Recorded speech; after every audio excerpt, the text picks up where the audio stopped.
இந்த மீன் குழம்பு எங்கள் மாமியார்கிட்டேருந்து தான் கற்றுக்கிட்டேன். அவ்வளோ ருசியாக மணமாக இருக்கும். அவங்க சொல்லிக் கொடுத்த டிப்ஸ் அண்ட் சீக்ரெட்ஸும் சொல்கிறேன். அதே மாதிரி நீங்களும் பண்ணுங்கள்.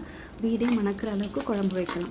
ஒரு சட்டி எடுத்துக்கோங்க. சட்டியில் வந்து 2லேருந்து 3 ஸ்பூன் நல்லெண்ணெய் எடுத்துக்கோங்க. நல்லெண்ணெய் நல்லா காய்ஞ்சதும் எடுத்து வச்சுருக்க பூண்டு, வெந்தயம், வடகம் சேர்த்து பொரிஞ்சதும் பொடியாக நறுக்கி வச்ச ஆனியன், பச்சை மிளகாய், கறிவேப்பிலை, மஞ்சள் தூள் சேர்த்து 2லேருந்து 3 நிமிஷம் வதக்கிட்டு பொடியாக நறுக்கின தக்காளி சேர்த்து தட்டு போட்டு மூடி விட்டுருங்க. தட்டு ஓப்பன் பண்ணிவிட்டு எல்லாத்தையும் மசிச்சு விட்டுருங்க. புளி கரைசல் சேர்த்து தேவையான தண்ணி ஊற்றி 4 ஸ்பூன் குழம்பு மிளகாய் தூள் வந்து சேர்த்து நல்லா மிக்ஸ் பண்ணிக்கோங்க. காரத்தூள்லாம் சேர்க்க வேண்டாம். இது அந்த குழம்பு மிளகாத்தூளே வந்து நல்லா சுவையாக இருக்கும். ஹை ஃப்ளேமில் வச்சு 10 மினிட்ஸ் வந்து கொதிக்க விடுங்க. பிறகு லோ ஃப்ளேமில் 10 to 15 மினிட்ஸ் கொதிக்க விடுங்க. இப்போ வந்து குழம்பு நல்லா கெட்டியாக இருக்கும்.